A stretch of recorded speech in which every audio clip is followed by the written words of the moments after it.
네, 경기 의왕시 과천시 출신의 이소영 의원입니다.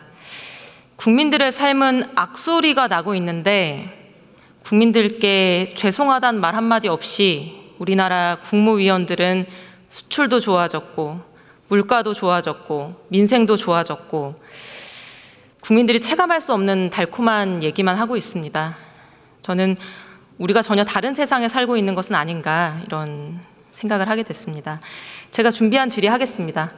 저는 오늘 국무총리, 경제부총리, 금융위원장 이렇게 세 분께 우리나라 자본시장, 특히 주식시장에 관련된 질문을 드리고자 합니다. 먼저 국무총리님 나와주시죠. 한덕수 국무총리가 자리에서 일어나 앞으로 나옵니다. 주호영 국회 부의장에게 인사를 한 후 답변자석 앞에 섰습니다. 네, 노고가 많으십니다. 안녕하세요. 총리님, 저는 오늘 아주 중요한 개혁과제 한 가지에 대해서 정부의 입장을 묻고 설득하기 위해서 이 자리에 나왔습니다. 그래서 퀴즈를 내듯이 질문하는 것은 하지 않겠습니다. 대신에 조금이라도 의미 있는 답변을 하기 위해서 노력해 주시면 좋을 것 같습니다. 우리 주식시장이 장기 저성장의 늪에 빠져 있습니다. 그렇죠?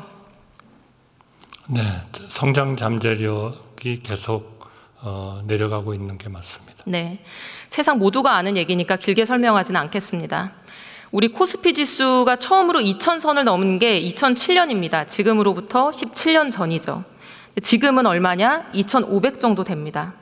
그러니까 17년 동안 1.3배 정도 성장한 것이고요.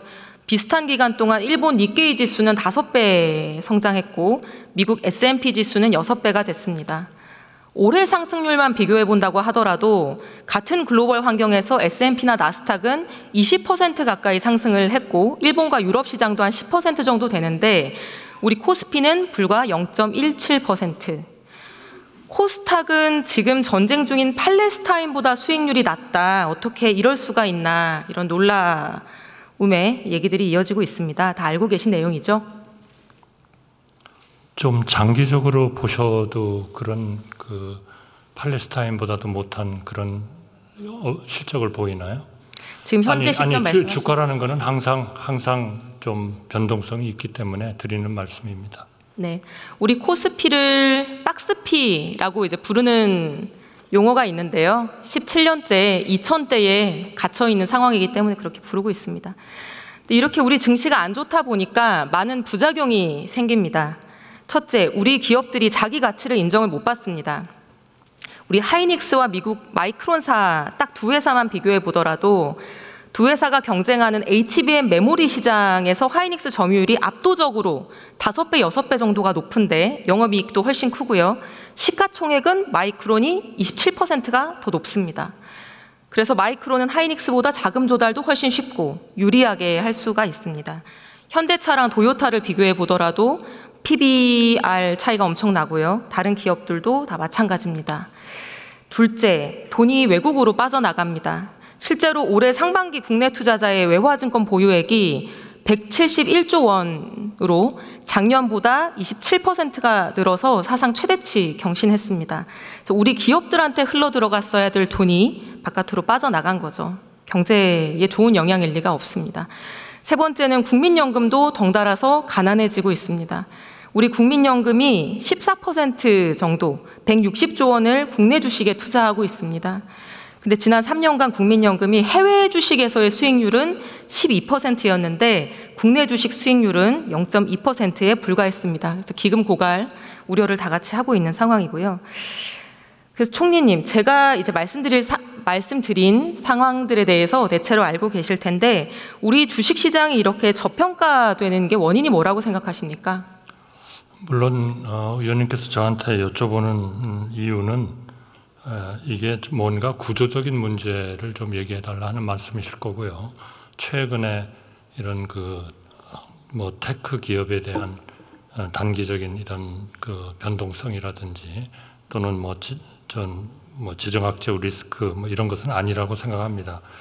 좀 더 장기적이고 구조적인 그런 차원에서 우리의 주가가 또 증시가 좀 저평가되고 있는 것은 역시 우리는 과거에 계속 투자 쪽에 역점을 둬왔기 때문에 사실 주주에 대한 환원 이런 차원은 상당히 좀 우선순위가 낮았던 거 아닌가 이렇게 생각합니다. 물론 최근에 좀 기업들의 경향이 좀 달라지고는 있습니다만, 그리고 좀 더 그 소액 주주에 대한 이런 배려, 기업 지배 구조 이런 것들이 좀 그동안에 우리가 크게 그렇게 신경을 많이 못 쓴 그런 부분이다 이런 생각이고요. 아무래도 이제 투자가 이루어지다 보면 결국 그 자본의 한계 효율성은 낮아지게 되어 있기 때문에 중장기적으로 본 그런 수익성 이런 것들이 좀 별로 좋지 않은, 그러니까 말하자면 더 혁신과 이런 걸 통해서 계속 새로운 그런 그 성장의 동인을 만들어야 되는데 그런 것들이 좀 부족한 것 같다. 그리고 아무래도 우리의 구조적인 문제인 북한, 또 이 지역의 지정학적 리스크, 이거는 역시 뭐 우리가 부인할 수는 없는 거 아닌가 이렇게 생각합니다. 네, 감사합니다. 경제부총리님 잠깐 나와주실 수 있을까요? 한덕수 국무총리가 같은 질문을 드리겠습니다. 우리 주식시장 저평가 원인 뭐라고 생각하십니까? 경제부 총리 겸 기획재정부 최상목 장관이 네, 답변자석 좀 전에 앞에 섰습니다. 총리님께서 설명하신 거와 뭐 큰 차이는 없습니다만은 기본적으로 주식시장에 상장되어 있는 우리 기업들의 어떤 수익성이나 성장성 측면에서 봤을 때 그 연구에 따르면 아시겠습니다만 우리나라 뭐 자기자본 이익률 이런 것들이 아무래도 좀 선진국에 비해서 좀 부족하고, 그 다음에 뭐 최근에 90년대 이후에 신생 기업들 숫자를 넣고 봤을 때도 그렇게 많지 않거든요. 이제 그런 원인도 하나 있고요. 그 다음에 또 아시는 것, 지금 아까 총리님께서 말씀하신 것처럼 우리 기업들의 주주 환원 이런 노력들이 좀 부족한 부분이 있다. 근데 거기에 노력에 부족한 거에는 뭐 그 기업의 어떤 기업 가치 제고를 노력하기 위한 그런 관행이나 문화가 부족하다는 거. 그 다음에 그와 관련된 또 뭐 재학 요인, 기업 또 일부 기업에서는 또 저희 뭐 세금이라든지 이런 부분에 대한 제약 요인도 호소하신 분도 계십니다. 그리고 주식시장을 둘러싼 여러 가지 그 제도나 인프라가 뭐 공정성이나 투명성 측면이라든지, 그 다음에 또 수요 기반, 그러니까 우리나라가 이제 부동산 투자에 많이 이제 아무래도 가계 자금이 가 있고 해외 주식 투자 많이 하지 않습니까? 이런 거 관련돼 가지고 국내에도 저희가 인프라와 그다음에 세제와 관련돼서 또 이런 부분에 또 금융 상품적인 측면에서 또 이런 인프라에 좀 부족한 측면도 있지 않을까, 여러 가지 복합적인 요인이라고 생각합니다. 네, 금융위원장님 의견도 듣고 싶습니다. 잠깐 나와 주시겠습니까? 경제부 총리 겸 기획재정부 최상목 장관이 답변을 마치고 자리로 돌아갑니다. 금융위원장 김병환 금융위원장이 앞으로 나와 답변자석 앞에 섰습니다. 우리 주식시장의 저평가 원인, 근본적인 이유가 뭐라고 생각하십니까? 이렇게 17년째 장기 저성장의 늪에 빠져 있는 이유요. 앞서 부총리님 말씀드린 것과 거의 같은 맥락입니다만 조금 분류해서 말씀을 드리면, 시장의 구조적인, 그러니까 수요 측면에서 보면은 장기 안정적인 투자 수요가 선진국에 비해서 조금 부족하다 하는 생각이 듭니다. 그 이면에는 우리가 배당이나 이런 걸 통해 가지고 좀 꾸준히 수익을 얻는 구조가 아니고 단기적으로 매매를 통해서 이익을 얻는 그런 시장 구조다 보니까 수요가 안정적으로 가지지 못한다 하는 측면이 있고요. 상장 기업 측면에서 보면 아까 말씀 많이 주셨습니다만 주주 가치를 생각하는 경영이 그동안 기업들이 아직 완전히 좀 부족하게 있다 하는 측면이 있고, 시장 구조적으로 보면은 여전히 불공정 거래, 그러니까 공정성에 대한 투자자들의 신뢰를 얻지 못하고 있다. 이렇게 크게 나눠서 생각을 하고 있습니다.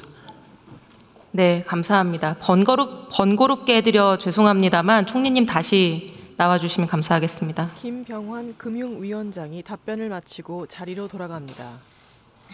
한덕수 국무총리가 앞으로 나와 주호영 국회 부의장에게 인사를 한 후 답변자석 앞에 섰습니다.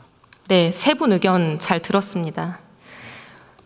주주환원이 적은 것은 지배주주가 다수주주에게 유리한 주주환원에 대한 의사결정을 하지 않기 때문이겠죠. 오늘 세 분이 말씀 주신 내용에는 다 불공정성이라는 단어가 동일하게 포함되어 있는 것을 제가 들었습니다. 제가 생각하는 원인은 바로 좀 거칠게 얘기하자면 우리 주식시장에 아직도 전 근대적인 신분제도가 남아있기 때문이라고 생각합니다. 조금 더 거칠게 표현해보자면은 내가 월급을 아껴서 어렵게 주식 투자를 하고 있는데 가끔씩 롤렉스 시계를 차고 있는 도둑이 나타나서 내 주식을 빼앗아 가기 때문에 저는 이렇게 보고 있습니다. 총리님, 이게 무슨 의미인지 알고 계십니까? 글쎄요, 그게 아마 뭐 최근에 조금 문제가 되고 있는 합병이나 이런 것들을 통해서 좀 불공정한 그런 그 평가에 기초를 둔 그 이익의 어떤 불균형적인 배분 뭐 이런 것들을 말씀하시는 거 아닌가 싶은데요. 저는 오히려 한 가지 말씀드린다면 사실 그동안에 우리 그 주식시장이 이런 저평가 쪽에 원인의 하나로 이런 주주환원이 좀 부족하다 했었던 거는 사실은 우리가 짧은 기간에 고성장을 했기 때문에 대부분의 회사들의 최고의 가치가 결국 중장기적인 투자 이런 쪽에 굉장히 많은 그 재원을 알로케이션을 했고 오히려 우리 주주들은 좀 참아야 된다 이런 것들이 굉장히 좀 강하지 않았나 싶습니다. 그것이 중장기적으로 그 회사의 발전을 이룩할 수 있다면 그거는 이제 언젠가는 그 보상을 받게 되겠지만 뭐 항상 그러리라는 보장은 없기 때문에 우리 주주들이 일종의 그런 리스크에 좀 직면하고 있는 거 아닌가 싶습니다. 그러나 그러한 성향, 그러니까 투자를 좀 우선적으로 해가지고 특히 이제 오너들이 그 처음에 회사를 세웠을 때의 대개의 생각들은 한마디로 얘기하면 배당은 무슨 배당이냐, 전부 다 하여튼 참고 인내하고 계속 투자해가지고 세계 최고의 기업이 될 때까지는 우리 좀 참자. 이런 그 리더십이랄까 이런 것들이 많이 작동하지 않았나 싶습니다. 모르겠습니다. 제가 지금 정확히 지적을 한 건지는요. 네. 배당이 적다는 이유만으로 이렇게 외면을 받고 있는 것 같지는 않습니다. 우리가 모두 1인 1표를 평등하게 가지는 것처럼 같은 주식을 갖고 있으면 동등한 취급을 받아야 되는데 우리는 그렇지가 않습니다. 사례 몇 가지만 보여드리겠습니다. 슬라이드 보여주시면 방금 말씀하신 지금 벌어지고 있는 일입니다. 슬라이드를 띄워주시죠. 두산 밥켓은 영업이익만 1조가 넘는 엄청난 우량 회사입니다. 지금은 두산 에너빌리티 밑에 딸려있는 회사죠. 그런데 두산 오너 일가가 들고 있는 주식회사 두산, 이 지주사는 에너빌리티에 대한 지분은 30%밖에 안 가지고 있습니다. 그렇다 보니 밥켓에 대해서도 간접 지배율이 13% 정도밖에 안 됩니다. 황금 송아지에 대한 지배를 당연히 높이고 싶겠죠. 그래서 지주사가 지분 68%나 가지고 있는 신생회사 로보틱스를 만듭니다. 매출도 얼마 안 되고 적자가 나는, 손실 나는 기업입니다. 그 밑으로 밥켓을 옮기려는 계획을 세웁니다. 이것들 다 상장회사입니다. 원래 최종 계획은 밥켓을 로보틱스 밑으로 옮겨서 로보틱스의 100% 자회사로 만드는 것이었습니다. 근데 로보틱스한테는 이럴 돈이 없죠. 이런 좋은 회사를 살. 그래서 밥켓의 가격은 은근히 낮추고 로보틱스의 가격은 은근히 높여서 합병 비율도 대충 맞춥니다. 이 계획이 실행되면 지주사가 밥켓에 대해서 가지고 있는 간접 지분율은 현행 13.8%에서 42%, 3배가 됩니다. 두산 오너는 돈 한 푼 들이지 않고 매출 9조짜리 회사에 대한 지분율을 단번에 3배로 높입니다. 반면에 상장회사인 두산 에너빌리티의 주주들은 이 우량한 회사를 다른 회사에게 뺏기게 되기 때문에 당연히 손해를 보게 될 것입니다. 이런 일을 벌이고 있는 두산 에너빌리티의 이사들은 항의하는 주주들한테 야, 열받으면 주식 매수 청구권 행사해서 팔고 나가, 이렇게 통보를 합니다. 여기서 롤렉스 시계를 찬 도둑은 누굴까요? 글쎄요, 당연히 그런 데서 큰 이익을 얻고자 하는 뭐 대주주에 해당되겠죠. 네, 근데 그걸 실행한 거는 에너빌리티의 이사들입니다. 이런 일이 벌어지고 있는데 우리 정부, 우리 금감원은 증권신고서를 반려하는 거 말고는 할 수 있는 일이 없습니다. 왜 그런지 아십니까? 글쎄요, 정확히 잘 모르겠습니다. 네. 답은 우리 상법과 우리 대법원 판례가 이사들의 이런 주주이익 침해 행위를 허용하고 있기 때문입니다. 슬라이드 보여주시면 상법 382조의 3 이사의 충실 의무, 이사는 회사를 위하여 직무를 충실하게 수행하여야 한다라고 하고 있습니다.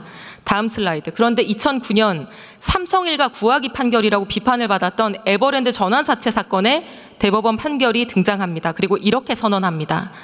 이사가 주식회사 지배권을 다른 주주 의사에 반해서 제3자한테 이전하는 것은 기존 주주의 이익을 침해하는 것이긴 하지만 회사의 이익을 침해하는 것은 아니기 때문에 이 이사들이 주주에 의해서 충실 의무를 지지 않는 이상 이것은 무죄다.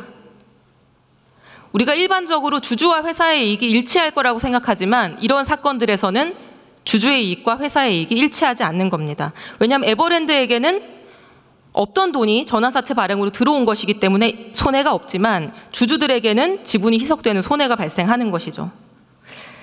이때부터 우리나라 기업의 이사들은 주주이익 침해 면허를 가지게 됐고요. 그래서 두산 에너빌리티의 이사들도 고작 회사 지분 30%를 가지고 있는 지배주주의 이익을 위해서 나머지 70%의 일반 주주 이익을 침해하는 결정을 백주 대낮에 이렇게 버젓이 하고 있는 겁니다. 여론이 악화되고 금감원이 신고서 계속 반려하니까 3배 뻥튀기 포기하고 2배 뻥튀기 하겠다고 하고 있습니다. 총리님, 이 상법 개정해야 되지 않겠습니까? 네, 그 문제는 하여튼 소액주주 보호를 위해서 필요하다 이런 의견과 경영의 환경이 위축될 수 있다는 우려가 제가 보기에는 병존하고 있는 것으로 알고 있습니다. 그래서 정부로서는 좀 각계각층의 의견을 균형 있게 듣고 있고 경영 환경 위축 우려를 좀 완화하면서도 주주를 실효성 있게 보호할 수 있는 방향으로 입장을 정해 나가도록 하겠습니다. 21대 국회 때부터 민주당이 제출했던 상법 개정안 알고 계시죠? 네, 이사 충실 의무죠. 네. 슬라이드 보여주시면 보시다시피 이사에게 회사의 이익뿐만 아니라 주주의 비례적 이익까지 고려할 의무를 부여하는 내용입니다. 22대 때도 다시 발의되어 있습니다.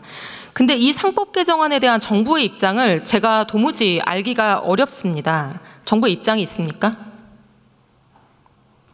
지금 하여튼 의견을 좀 균형 있게 듣고 있고요. 양쪽의 그런 우려를 감안을 해서 입장을 정해 나가겠다 하는 그런 입장을 가지고 있습니다. 다음 슬라이드 보여주시면 윤석열 대통령께서는 올해 증권시장 개장식에서 이사회가 의사결정 과정에서 소액주주 이익을 책임있게 반영하도록 하는 상법 개정 추진하겠다 말씀하셨고요. 언론이 대통령실에 이게 무슨 의미냐 물어봤더니 상법이 소액주주 등 주주의 비례적 이익에 충실할 수 있도록 개정되어야 된다는 방향성을 언급한 것이다. 이렇게 설명했습니다. 아무리 봐도 제가 방금 소개한 그 충실 의무 확대 규정을 의미하는 걸로 보입니다. 다음 슬라이드. 금융감독원장도 이사 충실 의무 대상이 주주로 확대되어야 된다는 입장은 명확하다 이렇게 얘기했습니다. 제가 아까 얘기한 상법 개정안을 지지하는 입장으로 이해됩니다. 넘겨주시면 법무부는 현 여당 대표이신 한동훈 대표께서 법무부 장관일 당시에 이거 굉장히 획기적인 법안입니다. 이렇게 긍정적으로 평가를 했는데 법무부 공식 법안 의견에서는 반대 취지의 신중 검토 의견을 내면서 원칙적으로 회사 이익과 총주주의 이익은 일치하기 때문에 굳이 개정할 필요가 없다. 이런 의견을 냈습니다. 그러나 아까 제가 그게 달라질 수 있는 경우를 소개해드렸죠. 이 상법 개정하지 않고 아까 말씀드린 두산 밥켓 합병이나 LG화학의 물적 분할을 해서 LG화학 주주들의 주식을 35% 가까이 추락하게 한 일이나 제일모직과 삼성물산을 합병해서 삼성물산 주주들을 바보로 만든 일이나 이런 일들을 막을 방법이 있습니까? 글쎄 그런 일들이 새로운 기업의 환경 하에서는 과거보다는 훨씬 더 많이 일어날 가능성이 있다고 생각합니다. 기재부 장관님 잠시 나와 주시겠습니까? 한덕수 국무총리가 답변을 마치고 자리로 돌아갑니다. 경제부 총리 겸 기획재정부 최상목 장관이 주호영 국회 부의장에게 인사를 한 후 답변자석 앞에 섰습니다. 이 상법 개정안에 대한 기재부의 입장은 뭡니까? 그 상법 개정안과 관련해서 아까 의원님 말씀하신 것처럼 의원님 말씀하신 사례, 그다음에 저희가 죄송합니다. 우리의 밸류업과 관련된 부분과 관련돼서 기업 지배 구조가 개선돼야 되고 그거에 대한 관련된 제도 또 법령들의 개선 필요성이 있다는 거에는 공감을 하고 있습니다. 다만 방법론에서 의원님이 제가 알기로는 법률가이시기 때문에 저보다 훨씬 더 많이 아실 수는 있겠습니다만 법률가 간에도 또 여러 가지 우리 상법 규정에 대한 해석과 그다음에 나온 판례에 대해서도 이견이 다른 걸로 알고 있습니다. 그래서 관계부처 물론 이거는 법무부가 상법은 담당을 하고 있고 그다음에 자본시장 관계 법령은 또 금융위원회가 하고 있습니다. 그리고 또 기재부가 저희도 이제 총괄하는 부서이기 때문에 현재 지금 논의를 하고 있기 때문에 논의하고 있고 저희가 적절한 시기에 의원님께 또 국회에 저희 입장을 설명드려야 되기 때문에 지금 제가 구체적으로 말씀드릴 수는 없습니다만 다만 아까 총리께서 말씀하신 것처럼 일부에서는 이게 또 경영환경 위축 우려가 있다는 주장도 있고 또 일부에서는 주주를 실효성에 보호할 해야 된다는 게 있기 때문에 이걸 조화하는 방법으로 하되 또 상법 개정 말씀은 상법 체계에 대한 또 주장이 있습니다. 그래서 이게 상법을 어떻게 바꿔야 되는지 첫째, 바꾼다면 어떤 식으로 바꿔야 되는 것인지, 그 다음에 이걸 실효성을 확보하기 위해서 상법을 바꾸는 것만이 또 모든 것을 해결할 수 있는 것인지 다른 법령 보완은 어떻게 해야 되는 것인지에 대해서 얘가 굉장히 다양한 의견을 듣고 다양한 대안을 검토 중에 있습니다. 그래서 그런 부분들은 저희가 지금 말씀하신 사례라든지 이런 우리 기업 지배 구조의 지적에 대해서 정부가 가볍게 보고 있는 것은 절대로 아니고요. 그래서 이런 부분에 대한 제도 개선 노력을 저희가 논의를 하고 있고 조만간 또 저희가 설명을 드릴 기회가 있겠습니다. 네. 장관님 얼마 전에 상공회의소에 가서 기업인들이 이거 반대 의견 6월 달에 내니까 이런 말씀 하셨습니다. 기업하는 분들이 걱정하는 결론 절대 도출하지 않겠다. 저희가 기업하는 분들의 불확실성을 높이는 쪽으로는 절대로 결정하지 않겠다. 이런 말씀을 하셨습니다. 제가 말씀 중에 좀 끊어서 죄송한데요.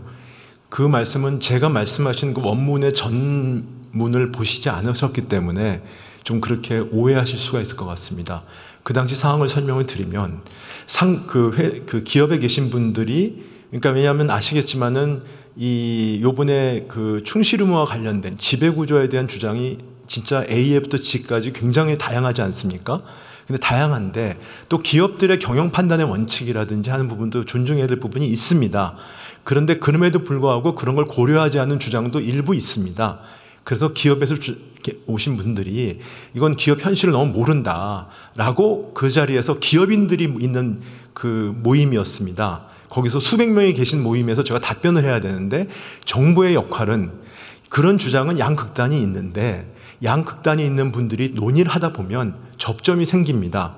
접점을 제가 찾고 있는데 그 접점은 아까 말씀드린 것처럼 주주에 대한 주주의 이익도 보호하면서 기업들의 경영에 불필요한 피해를 주지 않을 거다. 그러니까 기업인들이 걱정하는, 기업인들이 우려하는 그냥 모르게 말하면 기업인들의 이익을 갖다가 원사이드하게 피해를 주는 그런 법안이 있지 않고 그런 과정은 투명하고 그다음에 여러분들한테 의견을 수렴하면서 접점을 찾아 나갈 거라는 설명을 드리면서 제가 단어를 썼거든요. 근데 그것만 언론에서는 기업인들의 피해가 가지 않도록 하겠다고 그러니까 정부가 마치 주주의 이익이나 그다음에 기업 지배 구조의 개선을 완전히 경영계의 측면에 서가지고 저희가 판단을 한다라고 의원님도 오해를 하셔서 저한테 질문을 하시는 건데 그건 절대로 그렇지 않습니다. 그러면 장관님께 묻겠습니다. 네. 만약 소액주주들의 불확실성이나 불공정성을 제거하는 방향으로 정책을 추진하는 과정에서 기업인들에게 불확실성이 일부 발생한다. 그래도 그 길을 가야 된다는 것은 인정하고 동의하십니까? 저는 기본적으로 회사 전체 이익을 극대화하는 게 맞다고 생각하고 있고요. 주주도 주주 전체 이익을 극대화한다고 생각하고 있습니다. 그렇기 때문에 대주주의 이익도 침해받으면 안 되고요. 소수주주의 이익도 침해받으면 안 됩니다. 라고 저는 알고 있습니다. 네, 그것이 주주의 비례적 이익을 보호하는 방향이겠죠. 그거는 주주의 비례 이익에 대해서는 저는 의견을 약간 달리하는 부분이 있는데요. 제가 그 부분을 여기서 의원님과 논쟁할 수 있는 사항은 아닌 것 같습니다. 다만 기업의 이익을 극대화하는 것이 결국은 중장기적인 이익을 극대화하는 것이 주주 전체의 이익을 보호하는 것이고 주주 전체 이익을 우리가 그 극대화를 추구하는 것이지, 그게 주주의 비례적인 이익을 추구하는 거하고는 저는 그 법적으로는 좀 다르다고 알고 있습니다. 네. 네, 제가 오늘 질문 시간을 거의 다 썼는데요. 네. 마무리를 하겠습니다. 다 같이 들어주시면 좋을 것 같고요. 저는 상법 개정해야 된다고 생각합니다. 정부의 입장이 무엇인지는 오늘 제가 적절한 답변을 듣지 못했는데요. 이거 말고는 제대로 된 해결책이 있을 수 없습니다. 근본적인 해법이 이거고 종합적인 해법이 바로 상법 개정입니다. 윤석열 정부가 지금이라도 이 상법 개정에 적극적으로 나선다고 하면은 그것은 정말로 근래 10수년간 중단됐던 경제개혁, 시장개혁에 큰 걸음을 내딛는 것이고 저는 큰 업적이 될 거라고 생각을 합니다. 이 길을 같이 가자고. 발언자의 발언 시간이 추가되어 마이크가 꺼진 상태입니다. 더불어민주당 이소영 의원이 단상의 위치를 의원석을 향해 조정하고 있습니다.